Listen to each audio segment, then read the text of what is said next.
আজ আমরা ঘুরতে ঘুরতে চলে এসেছিলাম মেলাতে। তো এটা সেরকম সাধারণ মেলা ছিল না, এখানে সবই খাওয়ার দোকান এবং এটা বাণিজ্যিক মেলাই বলতে পারো। তো আমরা প্রথমে ভেবেছিলাম এই সাইডে গেট, তারপর দেখলাম যে না, এখানে খেলা হচ্ছিল, টিভি চালানো ছিল, আর এখন আমরা মেন গেট দিয়ে চলে যাব ভেতরে।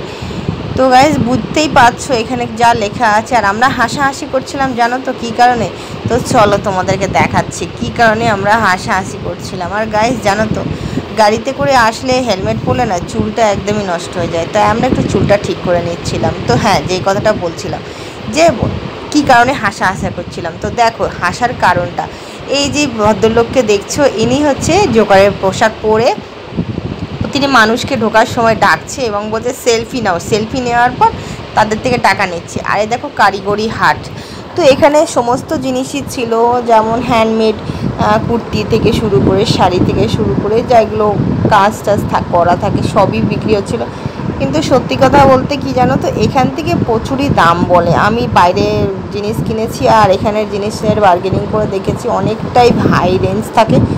তো কেনাকাটা তো সেরকম কিছু আমরা করিনি, তবে হ্যাঁ এই দোকানটাতে আমি একটা ফুল দেখেছিলাম, মানে কৃত্রিম ফুল যেটাকে বলা হয় সেইটা। তো আর্টিফিশিয়াল ফুল দেখে বেশ ভালোই লেগেছিল এবং ভেবেছিলাম নেব, কিন্তু দেখলাম এটারও দাম হাই, মানে বাজারে যা দাম হবে তার থেকে অনেক বেশি। তো সেই কারণে আর নেওয়া হয়নি। তারপর চলে এসেছিলাম দেখো ধূপকাঠির দোকানে। তো এগুলো হ্যান্ডমেড ছিল এবং ধূপকাঠির প্রয়োজনীয়তা ছিল না, কারণ আমার ঘরে অনেকগুলো প্যাকেটে ধূপকাঠি কেনা হয়েছে। তো ধূপকাঠি আর নিইনি, দেখলাম তো নিয়ে বসে রয়েছে অনেকগুলো ধূপকাঠি। আর তোমাদের দাদাভাই বলছিল এইটা কি, মানে ওই যে ধূপগুলো থাকে না সেইগুলো, তো বুঝতে পারছিল না, সেই কারণে জিজ্ঞেস করছিল যে ধূপকাঠির মতো তো দেখতে নয় সেই। তো তারপরে চলে যাচ্ছিলাম, যখন আমরা বেরিয়ে যাচ্ছিলাম তো এখান থেকে দেখলাম পান বিক্রি করছিল। তো তোমার দাদাভাই বলছে পান খাবে, আমি বললাম মেলাতে কে পান খায় বাবা, পান কেন খেতে যাব। তারপর ভেবেছিলাম লস্যি নেব, তো এক গ্লাস যেটা 20 টাকা 30 টাকা, এখানে 70 টাকা লস্যি বলছিল, তো সেখানে লস্যিটাও আর খাইনি।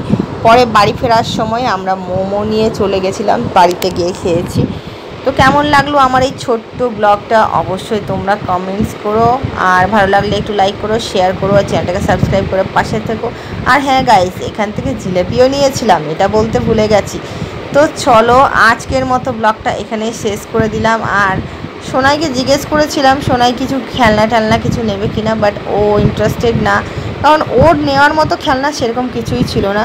সবই ছিল কী বলবো, ওই জামা কাপড় কুর্তি ঘর সাজানোর জিনিস এসবই ছিল, ধূপকাঠি মোমবাতি এই ছাড়া আর সেরকম কিছু ছিল না। তো সেই জন্য ও ইন্টারেস্ট পাইনি সেরকম। তো চলো ভিডিওটা এখানে শেষ করে দিলাম, খুবই ছোট্ট ব্লগ, ভালো লাগলে একটু লাইক শেয়ার করতে ভুলো না। তো চলো tata, bye bye, love you all.